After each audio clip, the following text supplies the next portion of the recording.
afternoon. I'm Sharon Van Sickle, Robbins City Club President, and I would like to welcome you all, those of you here at the Governor Hotel, and those of you listening on OPB or KBPS radio, or watching on Portland Community Media's CityNet 30. Thank you for joining City Club today on Friday, October 15th for today's forum. In consideration of those sitting close to you and those in our radio and television audiences, would everyone in the room please silence your cell phone? Today we will hear from two candidates for Oregon's 5th Congressional District, Scott Bruun and Kurt Schrader. But first, some announcements.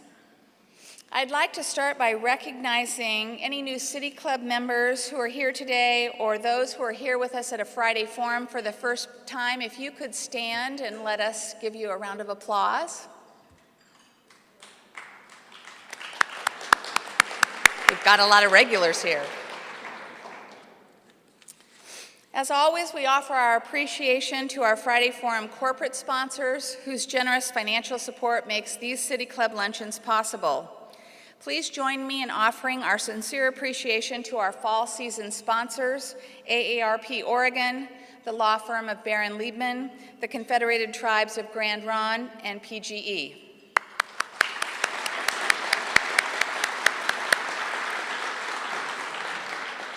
We would also like to offer special thanks to City Club's newest media sponsor, a statewide business magazine that has won numerous state and national awards for its writing, reporting, design, and photography. Oregon Business Magazine, thank you for your sponsorship.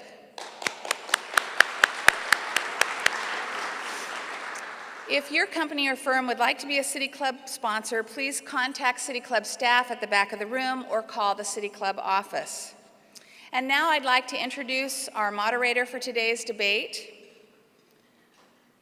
Robin Dussard is a journalist with more than 30 years' experience as a writer, editor, and senior manager. She has been editor of Oregon Business Magazine for 5 years. Her work has received numerous awards, including a Robert F. Kennedy Award for coverage of disadvantaged children and a Gold Award for column writing from the National Alliance of Area Business Publications. Robin?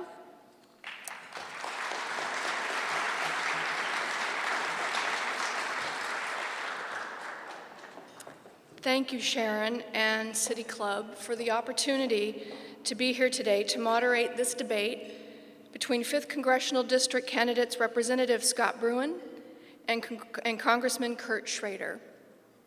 This debate will have several sections. First, each debater will give a 3-minute opening statement. Following the opening statements, debaters will respond to questions written in advance of this meeting by City Club's Friday Forum Committee and City Club staff. These are the only questions that will be asked today, and there will be no questions from the floor.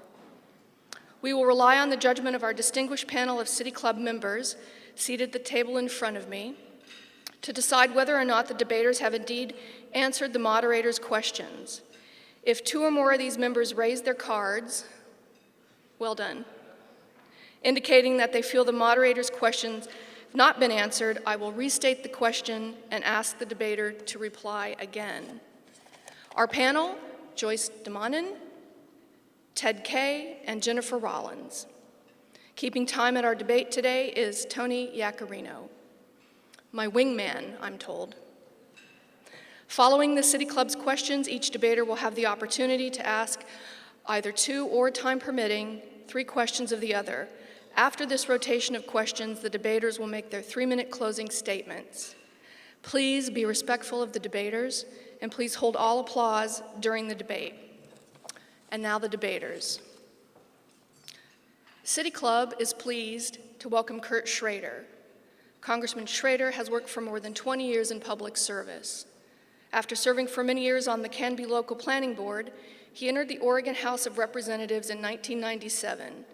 He moved to the State Senate in 2003, where he served as co-chair of Oregon's Budget Committee until he was elected in 2008 as representative for Oregon's 5th Congressional District. He serves as chairman of the Finance and Lending Subcommittee on Small Business.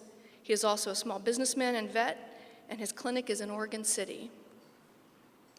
City Club is also pleased to welcome Scott Bruin. Representative Bruin was elected state rep for Oregon House District 37 in 2004 and reelected in 2006 and 2008. During the 2009 legislative session, he served on the House Revenue and House Healthcare Committees.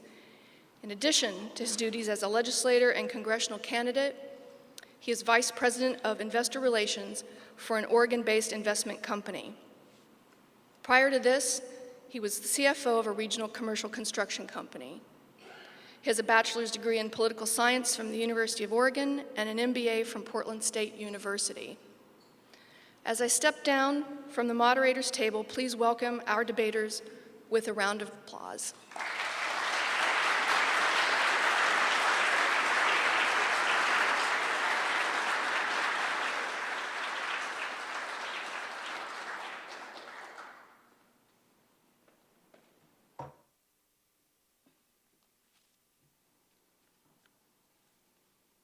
And thank you both. Congressman Schrader, please begin with your opening statement. You have 3 minutes.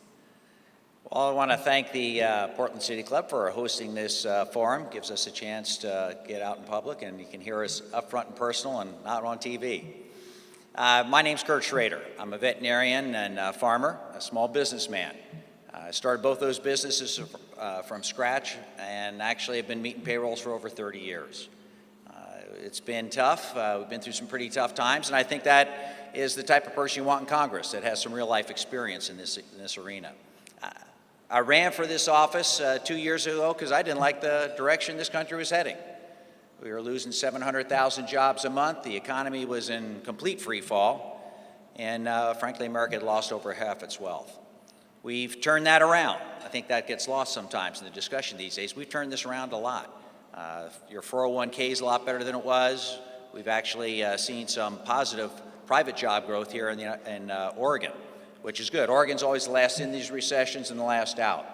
It's going to be a long slog, but we've made some progress. We've had some particular successes here in the 5th Congressional District. Against all odds, we actually got the NOAA fleet out from under Seattle, brought some great jobs to the coastal communities out there on the Central Coast. From manufacturing jobs to Clackamas County and Marion County. And we've been very, very fortunate, I think, that a new congressman from Oregon was able to introduce a bipartisan small business jobs bill that was signed by the president a little over 2 weeks ago, that in its first 2 weeks created over 2,000 new loans, new opportunities for jobs for small businessmen and women. And I'm taking care of rural Oregon at the same time. I'm co-founder of the Healthy Forest Caucus with Greg Walden. At the same time, I've been the same fiscal conservative I was in the state legislature, minding our spending. I joined the Blue Dog Caucus, as many of you know. We forced our leadership to adopt a pay-as-you-go philosophy and stop the deficit spending. We actually introduced a budget resolution that spends less than 2 years ago. I've introduced a bill that helps eliminate a lot of the fraud, waste, and abuse, saves $132 billion. And I've returned over $100,000 from my own account and actually passed on 2 congressional pay increases. We're walking our own talk. And I'm particularly proud of the fact that we've been able to return over $1.5 million to Oregon's veterans, National Guard, and seniors.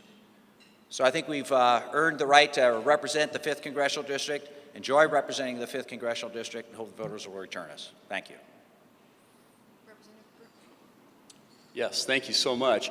Good afternoon, ladies and gentlemen. I'm Scott Bruin, and I'd be honored to be your next U.S. Congressman from Oregon's 5th District. First of all, let me say thank you to the Portland City Club. Let me say thank you to all the guests here today. And let me say thank you to my old friend, Congressman Schrader.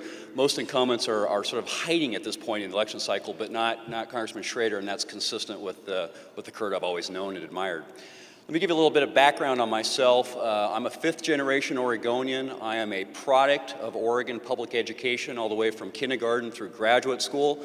It's already been announced, but at the risk of offending any of the beavers in the audience, I see some orange back there, I won't tell you what institutions I attended.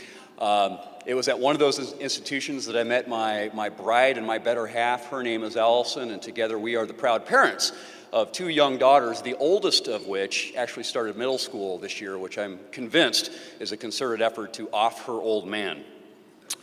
I am an Oregon businessman, and despite what you may have seen on the TV ads, I am not a Wall Street investment banker. Not only am I not an investment banker, but I've never been to Wall Street in my life. What I am is somebody who helps bring Oregon capital to Oregon small businesses and Oregon investors with the idea to create Oregon jobs, and we've been successful at that. I'm also, as it was announced, a 3-term state legislator. In the legislature, I've focused on tax reform and job creation and healthcare reform sorts of issues. I'm known as an effective legislator, even though I serve in the minority, because I've always worked in a bipartisan fashion.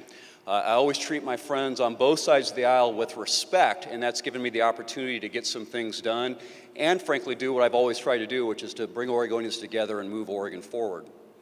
In the legislature, I've focused on as diverse of things and co-authored as diverse of things from economic empowerment zones to electronic recycling, and I've been an out front voice and advocate for mental health parity over the years. Something else that describes who I am is disease. And even though I stand before you as a very blessed man, I'm a mountain climber, I'm a weightlifter, I'm a runner, I run for Congress, I do these things. If my wife were here, she would joke that I'm the healthiest unhealthy person she's ever met. I've had insulin-dependent diabetes since I was a young boy. I take 4 shots a day and test my blood about 8 times. I have rheumatoid arthritis, as bad as you can get it, and I am a cancer survivor, gratefully. Any of you that has... don't applause. Cuts into the time. No, but thank you. Any of you have dealt with chronic disease know that disease teaches you much which life could never teach you in any other way. And for me, it's taught me discipline, perseverance, resolve, and humility. And it's those character traits and my experiences that I want to take, if I'm blessed to win this race, that I want to take to Congress and start fighting for tax reform, empowerment of individual American families, get financial sobriety, get our budgets in control, and once again, redeliver this great America that we've always known, but seems to be slipping away. So again, I'm Scott Bruin. I look forward to this debate. Thank you. Thank you. We will now move to the portion of the program where I'll ask the questions prepared by the Friday Forum Committee and City Club staff. The debaters have not seen these questions in advance. I will direct almost all questions in this debate to both debaters, each of whom will have 60 seconds to respond. Each candidate will have 1 question to which the other does not have a chance to respond. We encourage our debaters to use their time not only to offer their response, but also to rebut their opponent's statement. Our first question will be to Congressman Schrader. From where many Americans sit, Congress seems to be completely dysfunctional and perhaps deliberately paralyzed. Every issue that becomes a bitter party line contest leads some to wonder if congressional interests are only about power, who has it, and who wants it, and not about governance and what is actually accomplished in service to the country. How would your election change or continue the partisan dynamic in Congress? Mr. Schrader? I am very concerned about the partisanship in Congress. It has gotten worse over the ensuing year and a half as the election has loomed, and I think strictly for electioneering reasons. My election will help mitigate that partisanship, much as it has already. As I indicated in my opening statements, I have made it my policy to work bipartisanly. The first bill I introduced was a bipartisan bill to simplify the home office tax deduction. As a moderate member in the Blue Dog Caucus, I work across the aisle with the moderate Republicans, forming this Healthy Forest Caucus. It'll be my task next session to make sure that whoever is elected Speaker of the House has regular order, where the minority has an opportunity to present its side of the views, and everything will work through the committee process, no bills just to the floor. I also will make sure that, to the best of my ability, there's an opportunity for everyone to debate on these issues and get a full hearing so that everyone feels like they're part of the process at the end of the day. Representative Bruin? Same question. My record as a legislator has been very much bipartisan. All of the big pieces of legislation that I've moved because I've gone out and I've found Democratic co-sponsors, chief co-sponsors of the legislation. That's a mindset that I would like to take to Washington, D.C. There's no question when you look at Washington, D.C. right now that the partisanship is absolutely out of control. You look at this current Congress, you look at the major pieces of legislation that they have passed. Take the health care pill as one example. It was done behind closed doors. There was absolutely no bipartisan consideration, and the minority party absolutely had no voice. Now, while this current Congress has been very bad on that, it's not just this current Congress, it's not just the party that's in charge right now. My own party has been responsible for some of those problems as well. If I'm honored to win this seat, I take special responsibility on my shoulders to make sure that I hold leadership accountable to be, whether I'm in the majority or the minority, to hold leadership accountable to make sure that it is bipartisan and that the minority party is included in part of the open deliberative deliberation in the U.S. House. Our next question is to Representative Bruin. The Tea Party phenomenon has garnered a lot of press during this election cycle. What do you believe Tea Party supporters are trying to accomplish, and to what extent do you agree or disagree with their goals? Yeah, it's been interesting. So I started this campaign October of 2010, and in the course of this campaign, I've met with, I don't know how many, but dozens upon dozens of groups, and some of these groups would be what you would call Tea Party groups. What I've discovered at these groups is an anger about the situation that's going on right now. They don't like the path our country is on. Now, having said that, they don't like the path our country's been on, and so there's plenty of blame to be spread between the two parties. It's people in a lot of respects that haven't been involved with elections in the past, and they see this nation of ours, they see it slipping away, and I think a lot of them look at 2010 and say, hey, if we don't get it right in 2010, we're not going to get it right. So I think that anger has turned into some resolve. What I see primarily with the folks, what you call the Tea Party, I see people who believe in individual liberty and personal responsibility, limited government, and financial discipline. So from that perspective, I support those notions, absolutely. Congressman Schrader, your rebuttal in response? It's hard to characterize the Tea Party. It is officially not a organized party. As a congressperson that's had some of my best friends show up at my town halls on a regular basis, it's been an interesting experience. I pick up on a lot of anger, a lot of concern, and unfortunately, a lot of folks that have been totally misinformed believe they get their information off of talk radio or talk TV. And that's disheartening to a public official where, and I would hope this club, where considered research and thoughtful investigation should guide your decision-making, not just what someone else says. I will say, however, I take one thing from the Tea Party movement that I adhere to and walked that talk when I was in Salem, and that's the fiscal responsibility piece. I think that binds a lot of the Tea Party folks together, and I'm actually pleased they brought that to our attention. I think they helped us get the pay-as-you-go legislation and restrict some of the deficit spending that was going on prior to their movement. The next question is to Congressman Schrader again. The tax cuts implemented by Congress during the Bush administration are due to expire at the end of this year. Some argue that in light of a weak economy and huge deficit, letting them expire is the wisest course. Others argue that ending the tax cuts would impose a heavy burden on American taxpayers and would stifle or even reverse economic growth. The U.S. Treasury estimates that ending all tax cuts could provide $3.7 trillion in revenue over 10 years, or $700 billion in the same time span if the cuts end only for high-income earners. Do you think the tax cuts should expire or be extended, and for whom? Your response? Well, I try to take a balanced response. I find it a little disingenuous when there's these people that are claiming they're very concerned about the deficits that we've inherited and the deficit come from the Recovery Act, and then on the same time want to, increase spending by giving taxpayers a $4 trillion tax break. But as you pointed out, our economy is in tough shape, and I think the responsible approach would be to continue the tax breaks for middle-class Americans while they're struggling to find their footing in this tough economy, have targeted small business tax breaks like I've done in the legislation I've introduced.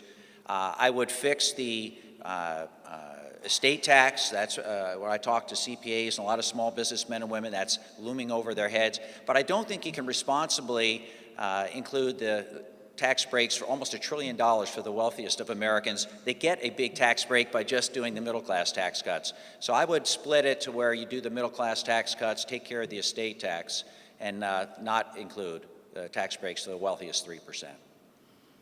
Representative Bruin, your rebuttal and response. Thank you. I absolutely disagree with Congressman Schrader on this regard. The worst thing we could do for economic growth and the worst thing that we could do for job creation would be to increase taxes at any time, but especially in a time where we have the worst economy that we've seen since the 1930s. Folks like to differentiate between the rich or the middle class as far as who these tax cuts affect. We can call them rich if we want, but the vast majority of the folks that we're calling rich within these pending tax increases are also the folks that run and own the vast majority of small businesses in this nation. Of course, it's the small businesses which make this nation tick or don't make this nation tick. Taxes matter, ladies and gentlemen, and taxes affect every decision to buy, to save, to consume, and to invest. And as it's been said before, it is the sum total of those individual decisions that determine whether we have a stagnant economy or a growing economy. We have a stagnant economy right now. The worst thing that we could do is raise taxes, and in fact, we need to simplify them and reform them even further. No question mark. I thought one was coming, but it didn't. So. This next question first to Representative Bruin, then a slightly different question to Congressman Schrader. If Republicans regain control of either or both the House and Senate, they have pledged to repeal or roll back the health care reform bill Congress passed. Representative Bruin, do you support a full repeal of the plan, and if so, why? Or do you support modifications to the plan, and if so, what would they be? Thank you. I support full repeal of the health care program that was passed in March, and in fact, I'll take it a step further. I will be a co-sponsor of that repeal legislation. I believe that I mentioned earlier that I had these chronic issues. I've seen what works and I've seen what doesn't work with healthcare. What works is the great quality of our doctors and our nurses. What works is the great quality of our research and development. And in fact, without the miracle of modern medicine, I personally would be in a wheelchair right now. What doesn't work is the cost. It's this third-party payer system, whether it's third-party from your employer or third-party from government. With that, there's no actual market, so we as patients are not actually the customer. And until we can change that dynamic and remove the tax incentives and disincentives and distortions from the government side, we're never going to fix that price dynamic. So something that I would offer is slowly moving to a system where individuals like us have the same tax advantages that businesses get. We also need to be allowed to buy insurance across state lines. We have to have tort reform, and the state role, well, my time's out. I'll address it later. Thanks.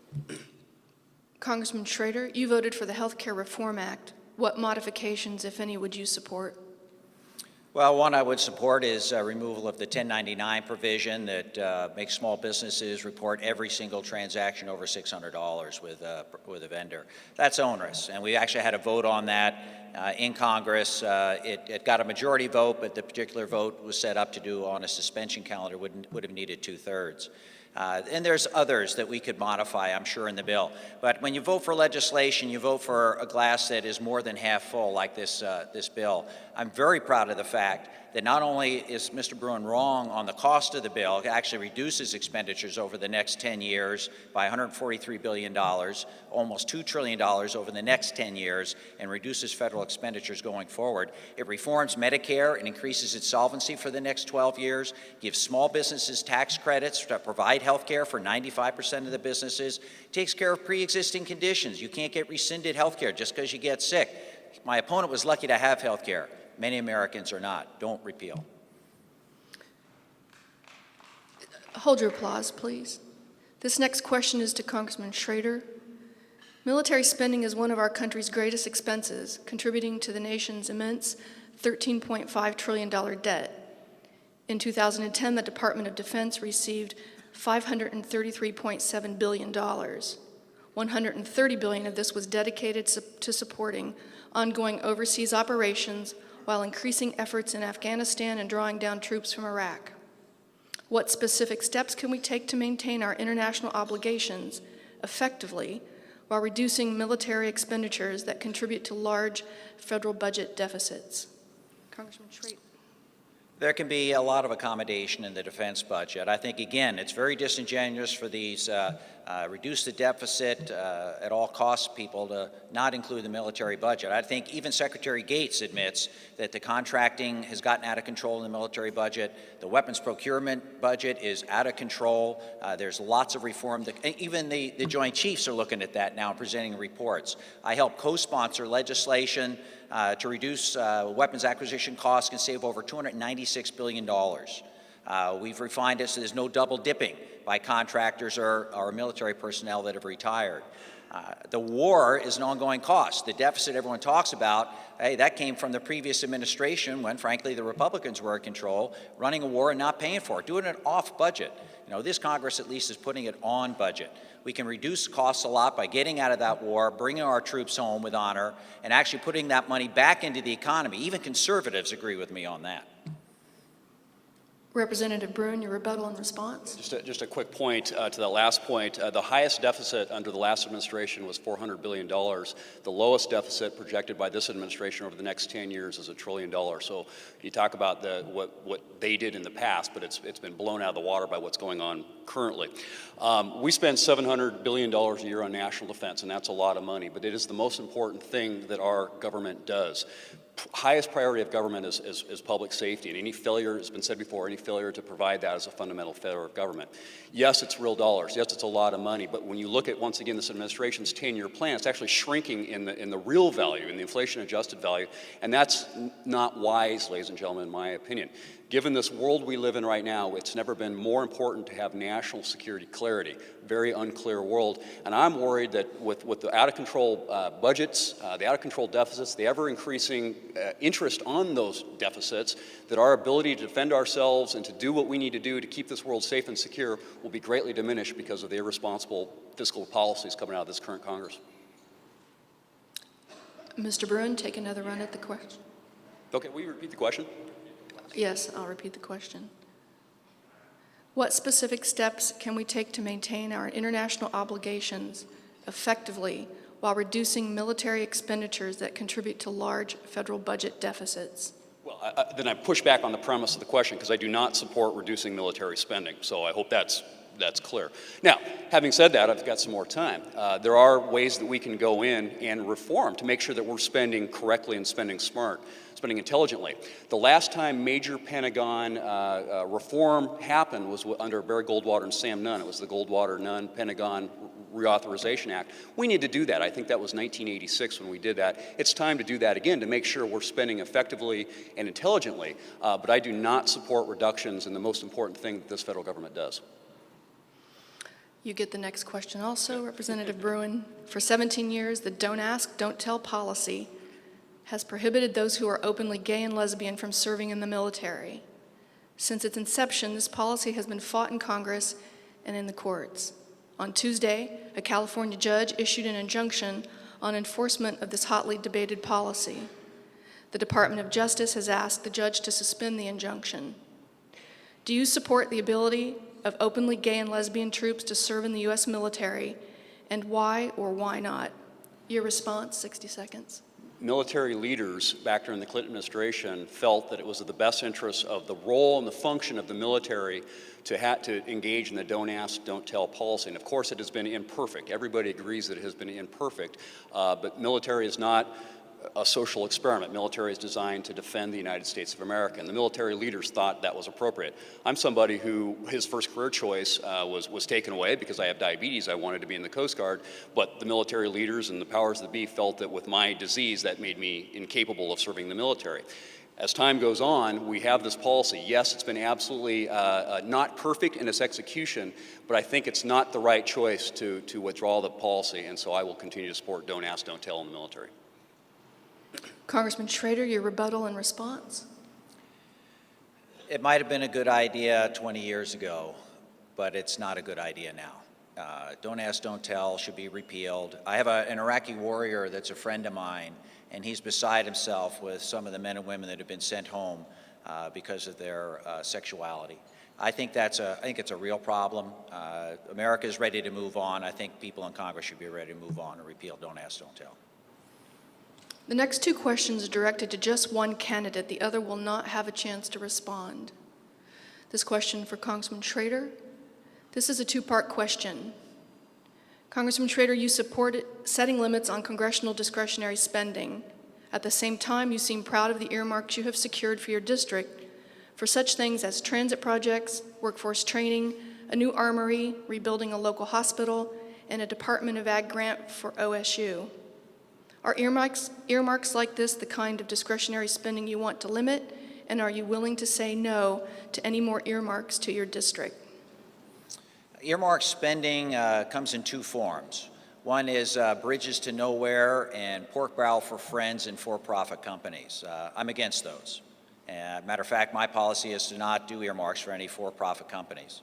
However, I do feel that as an elected representative, when there's projects of regional significance that are requested to me by the cities or a county or a broader jurisdiction, that it is my province and I'm elected to know what's best for the community. And I think I should argue for those. There's other discretionary spending that you can cut and reduce. I've indicated already in the defense budget. There's oil and gas subsidies, coal subsidies totaling $100 billion that you can reduce to pay for some of the other priorities that you think are more valuable. Right now, I think you need a person in Congress that has a pretty good feel for the district and where its economic priorities are, and I will always advocate for regional priorities that help my district in this state. Question to Representative Bruin. You oppose congressional earmarks, saying that, quote, too many in Congress are concerned with their best interests for re-election rather than the best interests of our country and the American taxpayer, end quote. Of the earmarks that you have secured for your district, which would you not have supported and why? I don't think that fits.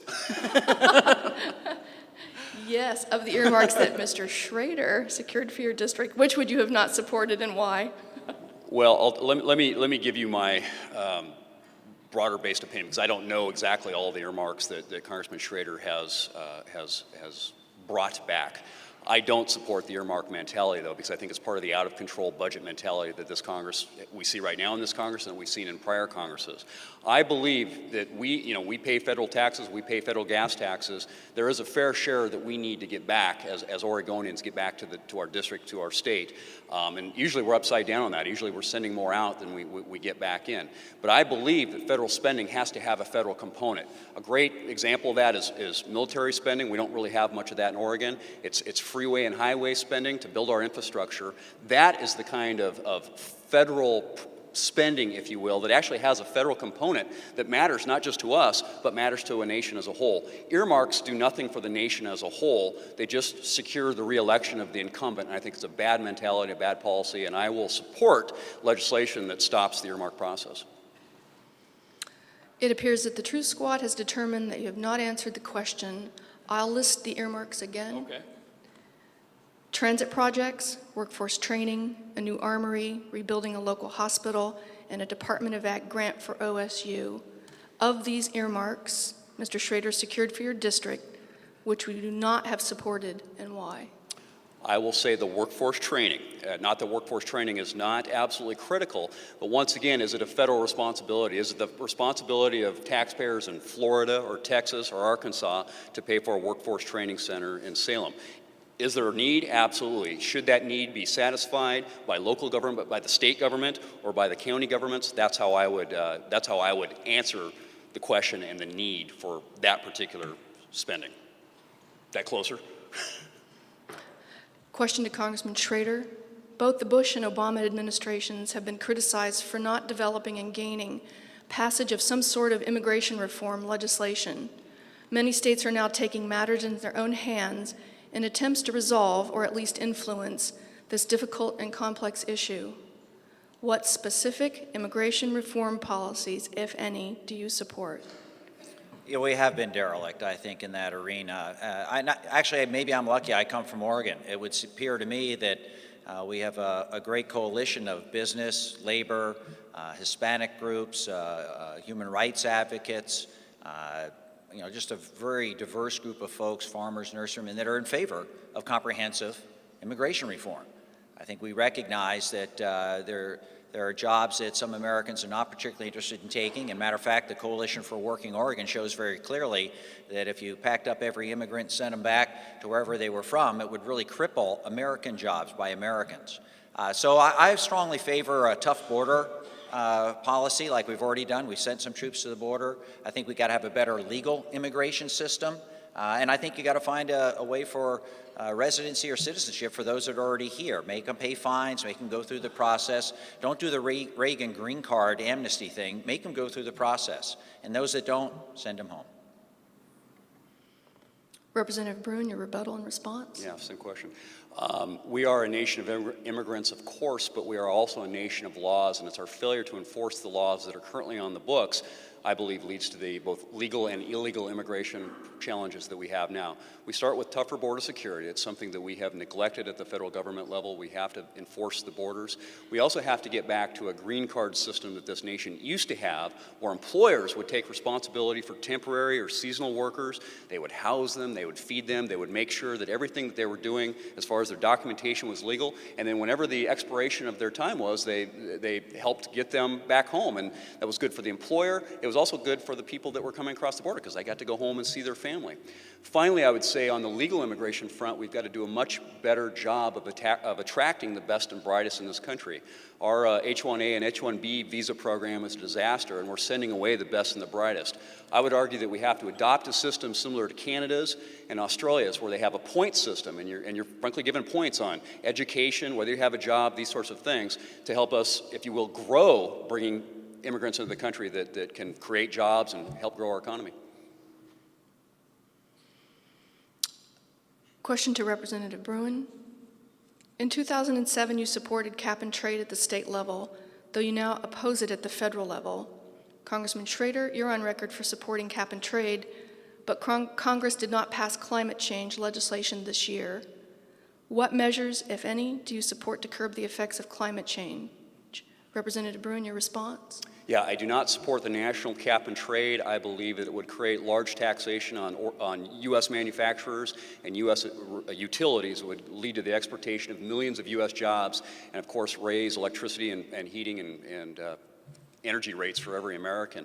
What I do support is making sure that we stop sending as much money to those places around the world to folks who don't like us very well. And part of the plan to getting there is by fully implementing U.S. resources. We have the resources, but because of legal constraints and so many other constraints, we don't have access to those. Something else, too. If we are absolutely serious about reducing carbon,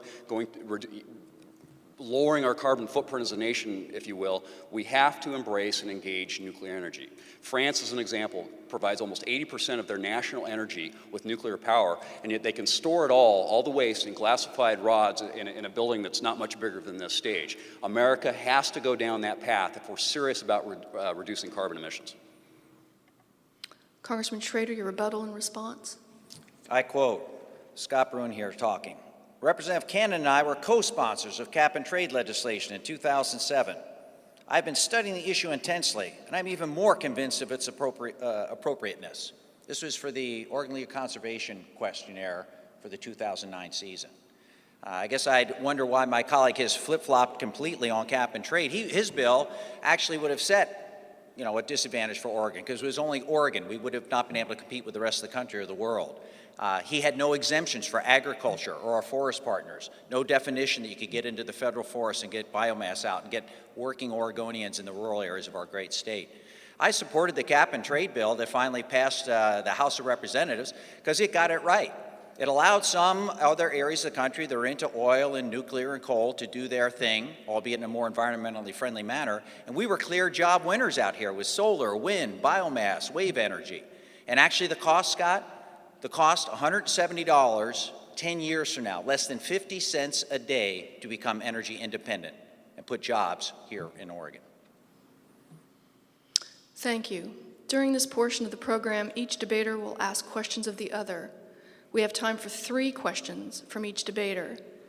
Debaters must ask their questions in 30 seconds. The opposing debater will have 1 minute to respond, after which the questioner will have the option of a 30-second rebuttal. We will alternate between the debaters, and we will begin with Representative Bruin. Representative Bruin, your first question of Congressman Schrader. Thank you. Congressman, Oregon's unemployment rate remains unacceptably high at 10.6%. The $1 trillion stimulus package, which you supported and which my kids and my grandkids are going to pay off, hasn't moved the needle at all. What do you say, what is Congress's solution? What is your solution to the problem of Oregon joblessness? Well, Representative, you're wrong on whether or not the recovery package did anything. It kept our schools out of bankruptcy. Without that, our schools would be closed right now. It actually created 41,000 jobs in our Oregon. Dredging companies, weatherization companies, construction companies. The mythology needs to be pierced with the facts. I'm also working on some additional legislation. As I indicated in my opening remarks, I personally introduced and sponsored a bipartisan bill to put small businesses with tax credits, loan guarantees from the Small Business Administration so they can actually get the loans they need, and create a small business lending fund so that they get access capital and put America back to work. I will continue that sort of work and make sure that we also increase our exports, do clean energy jobs, and get those jobs in the woods I talked about. Representative Bruin, you have an option of a 30-second rebuttal. Does it come out of any other time? Okay, then yes, I will take. No, it's Thank free. You. It's free time. Thank you. Ladies and gentlemen, there was basically two choices when our economy went off the cliff. We could pull out a 1930s era European-based Keynesian-style program and do the top-down sort of command and control approach, and that's what this Congress and this Congressman did. Or we could say, no, we want to see fit to follow a different path. We want to empower American free enterprise. That's the choice I think we should have made. You have $2 trillion of capital sitting out there right now with American businesses because they're too afraid to invest. They're too afraid to do anything about it because of the great uncertainty with taxes and regulation and everything else. We tried the government approach. It didn't work. We should give free enterprise a shot. I'm sorry, we've run out of time. Congressman Schrader, your first question of Representative Bruin. You have 30 seconds. In 2007, my friend, you supported a moratorium on oil drilling off the coast of Oregon. In 2010, when you're running for this congressional office and the mantra is drill, baby, drill, you've reversed yourself, flip-flopped again, and now approve of drilling off the Oregon coast. I mean, given what's happened in the Gulf of Mexico with BP and the devastation to the tourist industry, the fishing industry, I'm just wondering where you're coming from on that. Yeah, what Congressman Schrader is referring to is in the Oregon legislature, I voted yes on a 2-year moratorium off the Oregon coast because a 2-year moratorium gives, if there were any demand, if there were any organizations out there looking to do anything, the amount of time to study it and to permit it and everything else certainly falls within that 2-year parameter. The bill that Congressman Schrader is referring to that I voted no to was a 10-year moratorium. 10 years is too long. You can't have a discussion about investment if we're throwing everything out there for 10 years.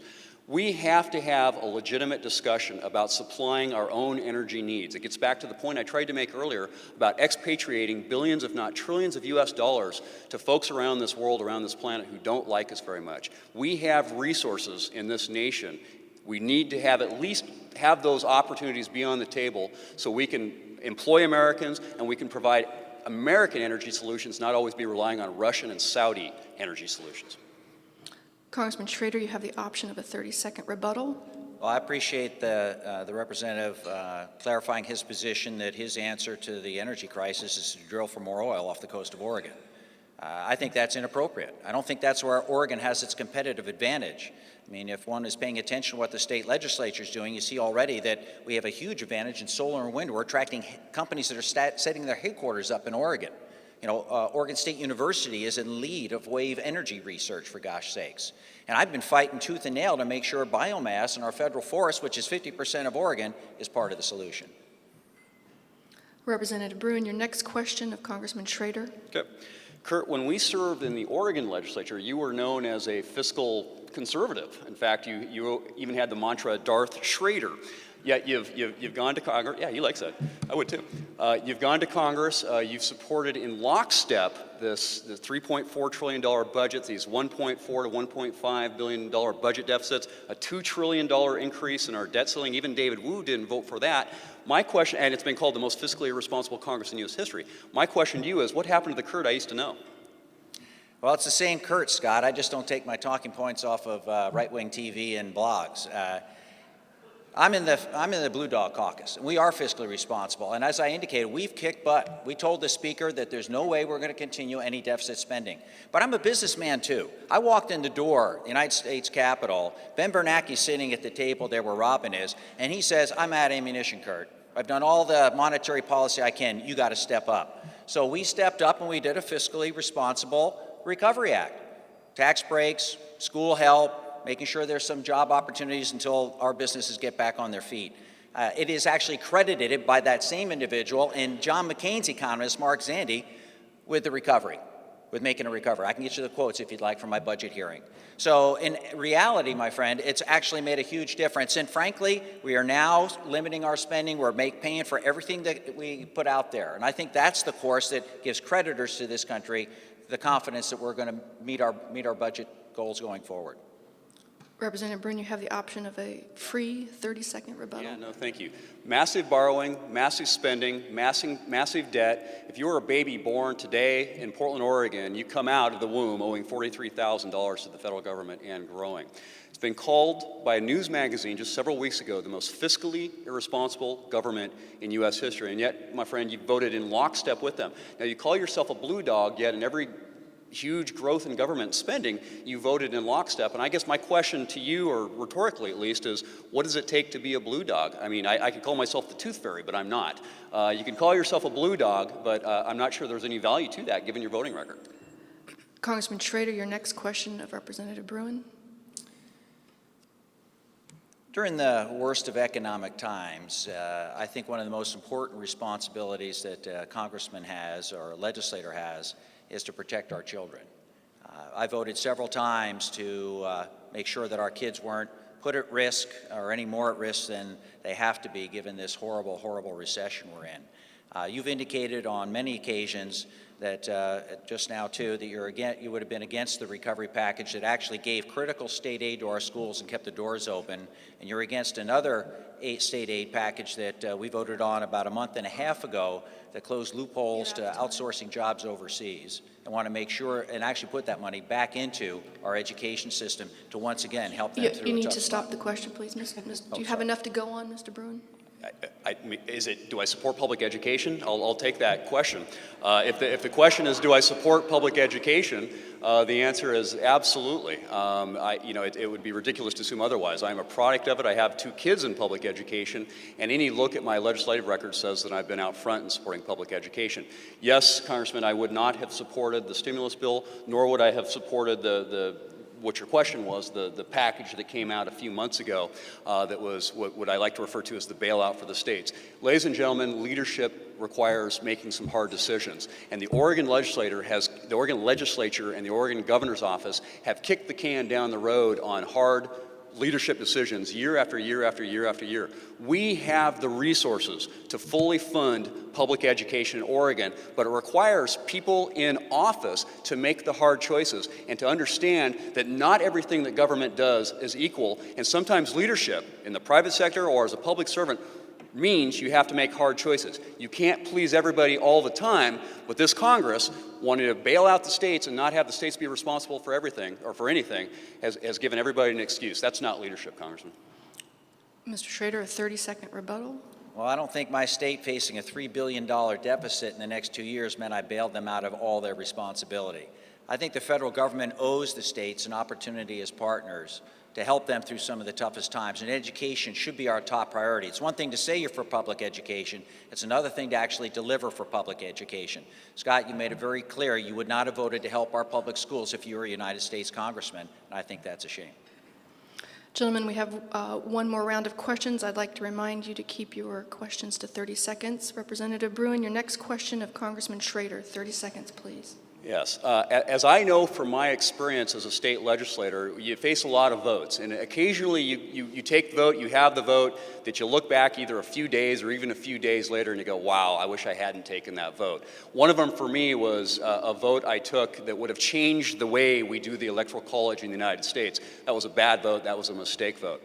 Congressman, when you look at your 2 years in Congress, are there any votes that you would say you wish you had over? Are there any big votes out there that you would change? I don't believe there would be any of the big votes that I would have changed. I've prided myself on actually reading the legislation, trying to get to the basic facts to see if there's any poison pills in any of the bills, and spend a lot of time reading 2,400 pages in healthcare, making sure I understand the energy legislation, making sure I understand the financial Wall Street reform and predatory mortgage lending bills. They're never perfect. As you should know from the stint in the state legislature, you never get to vote for a 100% good bill. But I've been pretty careful on how I've picked through things and feel on the major issues I've been pretty good. Representative Bruin, you have the option of a 30-second rebuttal. Well, I'll just say that once again, as it's been called, the most fiscally irresponsible government in U.S. history, and unemployment and joblessness at the highest level since the Great Depression. But Congressman, apparently you got it all right, so we'll leave it at that. Congressman Schrader, your next question of Representative Bruin. Well, I'm sure you're all enjoying the TV advertising this past month, and you look forward to another 3 weeks of excitement. Thanks to our Supreme Court in Citizens United versus FCC, you can be guaranteed that you're going to have lots of shadowy East Coast organizations coming in and spending a lot of money. You're not going to know who they are, who their funders are, or where they're from, for or against people. And it looks like right now it's mostly against Kurt Schrader. And Scott Bruin has gone on record. I guess I'm kind of confused, Scott. You indicated a few years back, and let's see if I get it right here. Could you ask the question, please? Okay. In 2006, you said that the only way to cure the corruption of money in politics was absolute and complete transparency. Why were you against the Disclose Act that I voted for? Well, I still am open to transparency. I absolutely believe in transparency, but as I understand, and maybe it's a matter of detail, Congressman, your constitutional amendment, by my opinion, would suffocate candidates like myself who are challenger candidates. Not only would it violate the First Amendment of the Constitution, but would absolutely suffocate candidates like myself who are challenging incumbents.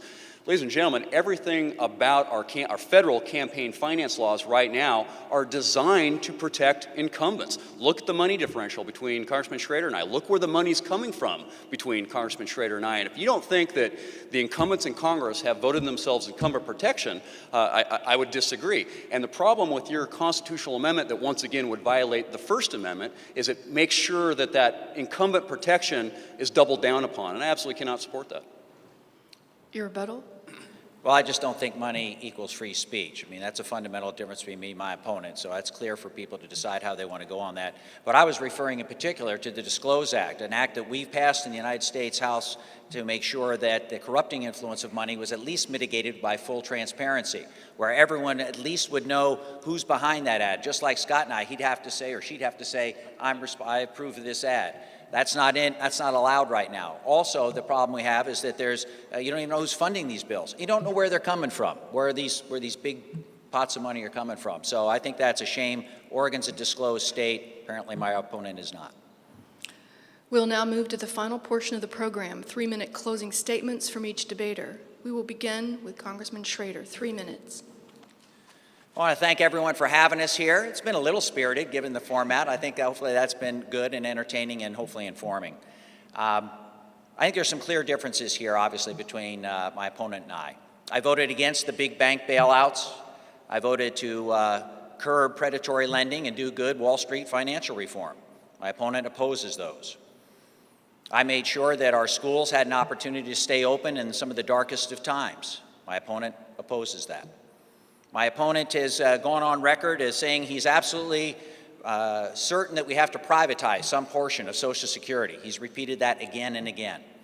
I oppose that. I think it's a travesty for the next generation not to be able to count on the resources when they get old and retire. He's indicated, as I just pointed out, that he's not interested in full transparency and disclosure. Having these other organizations spend a lot of money on our little state of Oregon and buy the elections is okay with him. That's not okay with me. I've actually been, I think, a very effective first-term congressman. Frankly, I've been a little surprised at how effective I've been. If you'd have thought David going up against Goliath Seattle could have got the NOAA fleet here, I told you you're crazy a couple of years ago. But doggone it, I was instrumental in helping make that thing happen. I was instrumental in the early stages of the recovery bill to make sure that the school money was flexible and got to our states when they needed it most. I was co-chair. I remember when George Bush did a stimulus, my friend, in 2001 and 2003 and bailed this co-chair out and helped me help my state out in education and other areas. So it's not a Democrat thing, folks. The other point I guess I'd make is that college is a lot more affordable as a result of this Congress and my efforts. Pell Grants go up 30% over the next few years. I fought the Speaker very vigorously on the whole federal forest biomass thing. I fought the Speaker again in health care, not voting for any bill until Oregon's ability to get the care and reimbursement for seniors was met. We were discriminated against. Other states get twice the reimbursement in Medicare than we do. No wonder doctors can't see our seniors. And I fought the Speaker to make sure we got back to fiscal responsibility. Mr. Bruin talks about the deficit. Folks, I think every single person out here, especially if you're a businessman, knows it wasn't this Congress or this president that bought AIG. We didn't buy Fannie Mae and Freddie Mac. We didn't do the big bank bailout. We didn't have 2 wars off budget. We didn't do the prescription drug program and not pay for it. And all that stuff has come to roost. You buy something, it's the next year you pay the debt. Thank you very much, George Bush, for giving us that $1.3 trillion debt. The recovery package added a little, but in comparison, very, very little. If you want someone who's going to be effective for you in Congress, someone that's fighting for small businesses, as I've indicated, who's actually fiscally responsible, has walked that talk his whole life in private and in public, return Kurt Schrader to Congress. Representative Bruin. Yes, again, ladies and gentlemen, thank you so much for the opportunity to be here and do this today. I think you've seen some good, fair, honest differences of opinion between Congressman Schrader and myself. Differences of opinion on health care, differences of opinion on the correct kind of tax policy, differences of opinion on the size and scope of government. What I think I can safely say that both Congressman Schrader and I completely agree on is that this campaign offers the choice between 2 intelligent and hardworking candidates with fundamentally different views of the road and the path our nation should take. I believe that the road we're on right now is a damaging road and ultimately a disastrous road. It's the road of ever-growing budgets and deficits and massive debt. It's the road of ever-growing taxes and regulations and mandates to the point where it suffocates and stupefies the private sector and individual Americans. I believe the road we're on right now is a path that constantly capitulates to the DC-based special interests, and I believe the path we're on right now is a path that is leading us straight down, barreling us down the path to American mediocrity. Ladies and gentlemen, on a very cold January day in 1961, a great American said this. He reminded us that in the long history of the world, only a few generations have been given the opportunity to defend liberty in its hour of maximum danger. I believe this generation and this year that we very well may be one of those generations called upon.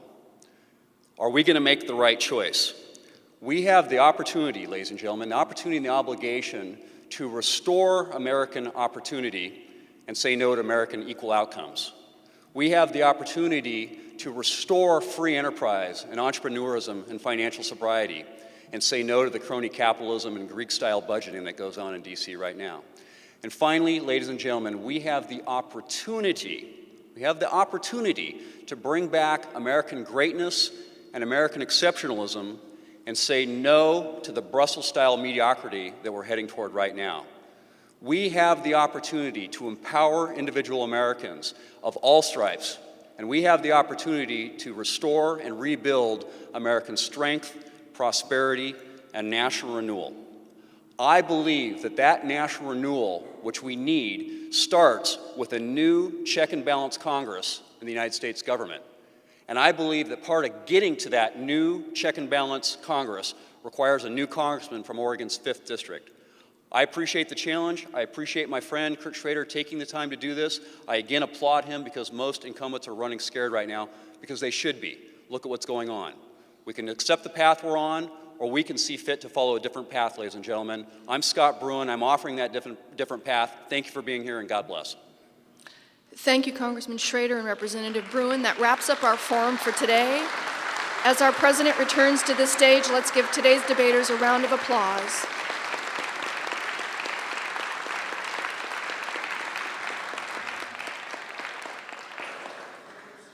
I want to thank our Truth Squad members, Joyce DeMont and Ted Kay and Jennifer Rollins. Thank you also to our timekeeper, Tony Yacarino. A special thank you to our moderator, Robin Dussard, and of course, our greatest appreciation to today's guests, Scott Bruin and Kurt Schrader.